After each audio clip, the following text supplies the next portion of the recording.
Okay, everybody, welcome back. What is going on? Good morning. Happy Wednesday. Just a couple days away from the final preseason game. And I thought now would be a pretty good time to check in with a 53-man roster depth chart projection.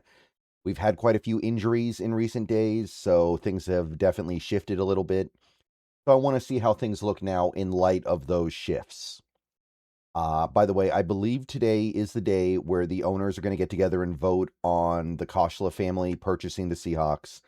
I'll make a video about that at some point, assuming that it is happening, but I don't know when it happens. So for the time being, I'll just go ahead and proceed as normal until we get word about that. But every reason to believe it's going to be a yes vote, so there's not a lot of drama.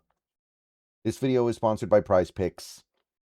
So let's go ahead and go through the roster projection as I have it right now. So we're just going to go in order here. Quarterback, I got Darnold, I got Locke, and I still do have Milrow. I think that we are now in a place where you could at least make an argument that Milrow shouldn't be on the 53. But one thing that's happened in the last few days is there have been quite a few injuries. And I think those injuries have made it a little bit easier to justify keeping a player like Milrow. So I think he's fine. And even if it weren't for those injuries, I still might say that the team is not going to just give up on him right now. They knew this was going to be a long-term process, and maybe they're down with it. They can afford to be anyway, but I don't think it's impossible that he either gets released or makes his way to the practice squad, but I don't see it happening. Running back, Jadarian Price, George Halani, and then Emmanuel Wilson. Wilson's the tricky one here, right? Because haven't really heard about him in a few weeks now, it feels like. Hasn't practiced in a bit, hasn't played in the preseason games. And I'm wondering if maybe he starts the season on the injured list. And the thing is, my understanding is you can only put 2 players on the IR to return list, and Charbonnet is almost certainly going to be one of them. So do you really want 2 running backs on that list? I don't know. But for the moment, until I hear otherwise, I'll just assume that he's going to be healthy within the first week or 2 of the season, and I'll put him third on the depth chart, and that's our third running back. And I do have Jacardia Wright on the practice squad. No reason why not. Kenny McIntosh is with the Raiders now, I think. I think he's still there. So no reason to not try to keep Jacardia Wright around. And he is a guy who I think has a little bit of juice. And fullback, right now I just have Brady Russell, but I don't know how long that stands. I don't know if Brady Russell can do the things at fullback this team wants their fullback to do. And Oots is on season-ending IR. So I do have Brock Lampy on the practice squad, and he may be a guy that gets called up a couple times to start the season because Russell may not be what we're really thinking about in terms of a fullback. So it's possible that Brock Lampy ends up on the PS, and then we call him up in week 1 and week 2. And then after 2 weeks, we make an evaluation of, okay, do we want to make him a permanent member of the team? Or do we feel like Russell is not going to be any better or worse than what Lampy can offer? But I think that's going to be what it is for now. And remember, Russell offers value in other areas. He can do special teams. He's a tight end. I think he's still making the team. Now, wide receiver is going to be our first really complicated position because of some of the decisions and also because of the Bobo injury. So this one's going to take a second. All right, guys, let's take a quick break here to talk a little bit about Prize Picks, currently the #1 sports pick app in America. The app is very easy to use. Check it out to my left here. You can do player picks, where you just pick more or less on a few player stats and lock in your lineup. Or you can pick teams, where you pick winners, spread, or total on any game or fight. The app is available in most states, including California, Texas, and Florida. Right now, they have a great offer. You can play your first $5 lineup and get $150 in lineups if you win.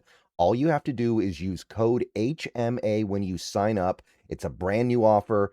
Best time possible to get on the app. So get on over there and get to winning that first lineup. So remember, Prize Picks, code HMA. Download the app today, and remember to always gamble responsibly. I got JSN and Shaheed as the 1 and the 2, although Shaheed may end up playing a little bit less than Cup. I do think he'll produce more. I got Cup as the number 3, and then things get a little bit tricky. Right now, the number 4 is Horton, but with the way people are talking about Horton, it won't amaze me if he needs to start the season on the injured list as well. Until we get more clarity, I can't really offer up anything more than just an assumption, but the way things are going with Horton, it wouldn't shock me if he starts on the IL with Charbonnet and comes back a month into the season. So if that happens, that opens up another spot for somebody. I got Montori Foster Jr. as the number 5, and I got Emmanuel Henderson Jr. as the 6. I do think Henderson makes it over Cody White at this point. White has not had a good preseason. Haven't heard a lot about him in camp. Henderson is a special teams whiz, and he did make some good special teams plays against the Titans. And he's younger and cheaper, so I think the team will prioritize keeping him over White at this point. But I don't think any of this is set in stone. You could keep Ricky White III instead. You could still go with Cody White because he's the veteran. And if Torrey Horton starts the season on the injured list, then maybe Cody White gets to make the team for the first few weeks as kind of like a reprieve, where you maybe were thinking he wasn't going to make it, but then the Horton injury opens up kind of a second chance for him. And then we got Bobo on the injured list, and then I got Ricky White and Cody White on the practice squad for the time being. I do wonder if Cody White would get sniped because he's a guy who does have some NFL experience. He's made plays, he's scored touchdowns in this league, but it's just not been a good camp for him. Or, well, I shouldn't say camp, but the preseason's been so bad for him. I think I got to give the nod to Henderson at this point. So that one's a little bit tricky. I think Foster's probably pretty nailed in here for whatever that's worth, but we got one more game to decide that. Tight end, Barner, Arroyo, Saubert. I think that's basically a lock. I got Collar up on the practice squad as well. I feel like he's going to stick around because we like his blocking. Offensive line, I'm going to say we carry 9 still. I'd like to carry a 10th, but I just don't know who that 10th should be. So left tackle, you got Cross and you got Jones, and then you got Amari Kite on the practice squad. I haven't really seen anything from Kite over the last few months, either from what I've heard from camp or from the preseason. So I don't think he's ready to make the active roster yet. Left guard, we got Zabel, we got Haynes. I think Haynes gets kind of a reprieve because he's looked pretty good.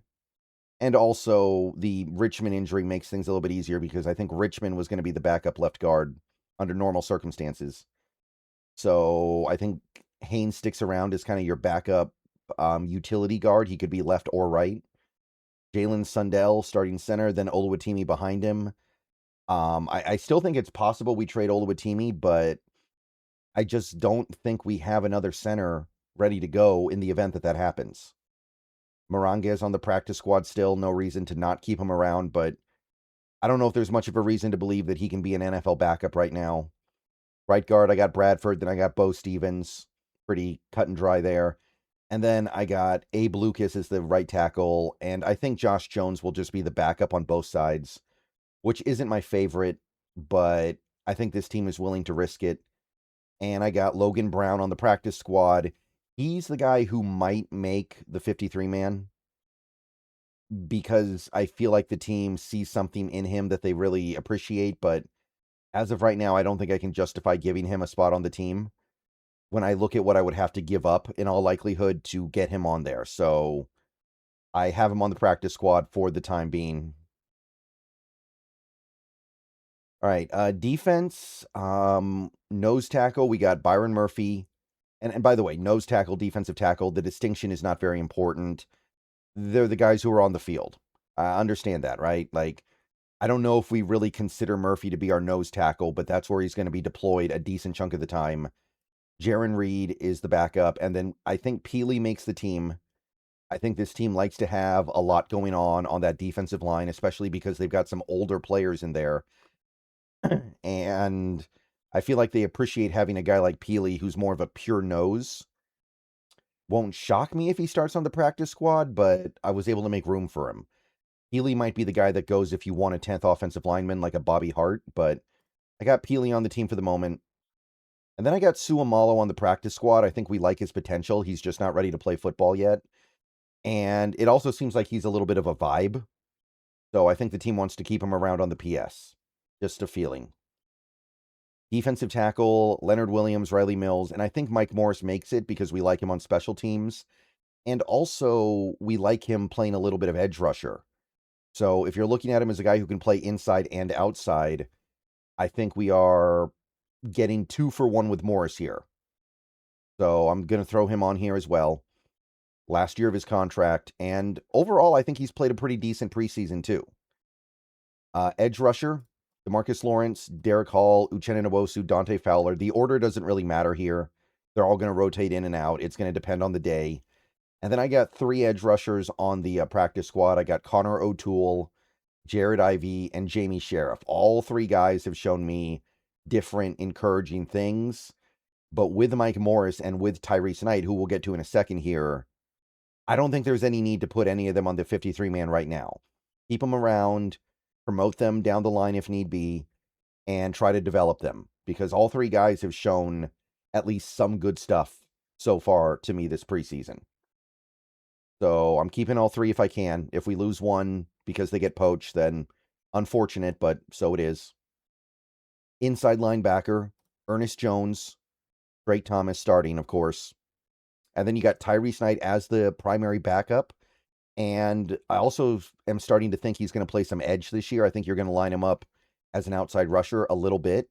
And that's going to be like your 5th edge along with Mike Morris. And you put those 2 things together, I think it should be manageable. Little bit awkward maybe, but I think that the team sees something there that they really like. And Pat O'Connell is your other backup linebacker. He did not play on Sunday. I have to believe that's because the team wants to protect him because they already know he's their guy. But we got a couple of other inside linebackers to keep around here. Chaz Surratt and Chris Paul Jr. both played well, I think, against the Titans. I think they both make the practice squad. Surratt might make it over O'Connell because of special teams, but I think we like O'Connell more, just to read. Cornerback, a little bit tricky here. We go Witherspoon and Job as the starters, of course. And then I got Trayvon Diggs and Nehemiah Pritchett as the backups. I think Diggs is going to get up to speed in time, and I think Pritchett's relative veteran experience is going to carry the day a little bit here. I just don't think there's enough of a training camp left or preseason left for Julian Neal to work his way back up. I think you got to give it to guys that are actually out there doing stuff and have NFL experience. Neal, I think, needs to be... In fact, it would not shock me if Julian Neal starts the season on IR to return because he's clearly not ready and he may not even be healthy yet. We don't know. And those are the 5 I'm going with. I got Dansby and Fuller on the practice squad. I know we don't want to lose them. I know we like them both. I don't think you can justify keeping either guy on the 53 unless Neal starts the season on the injured list because we're trying to, repeat as Super Bowl champions here. And Dansby and Fuller are just nowhere near ready being able to contribute at an NFL level. Okay, nickel corner, I got Eamon Worry, of course. And actually, I think that, I don't know how that happened. Eamon Worry, and then I got Noah Igbenogany. And the nice thing about Igbenogany is he can play outside too. So you're getting a nickel corner and a outside corner potentially. So flexibility there. And then safety, we've got Okada and Love. And then I go D'Anthony Bell and Rodney Thomas II. I think Rodney's going to be the 4th guy. And remember, Bell can also be a nickel corner. So again, that's the flexibility we talk about. I think Bell could do a lot of good stuff at nickel corner if need be. And I think Rodney Thomas beats out AJ Finley, who I do have on the practice squad.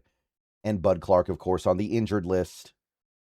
And then Myers, Dixon, Stoll round out your special teams. And that is 53 players and 17 practice squad spots. Remember, I think this is still in effect. I don't know 100% for sure, but I believe we get an extra spot for Moranguez because of that whole Europe to NFL pipeline they're trying to establish, where they give you a free practice squad spot for somebody that is a European player. So I believe we get the extra spot. But, I mean, if not, it's pretty easy to open up a spot if you really need it. But that would be my projection right now. That's what I think the 53 is going to be as of this moment. There's some room for things to get messy with guys like Wilson or Horton or Neal starting on the injured list. But until we hear more details, this is what I'm going to go with.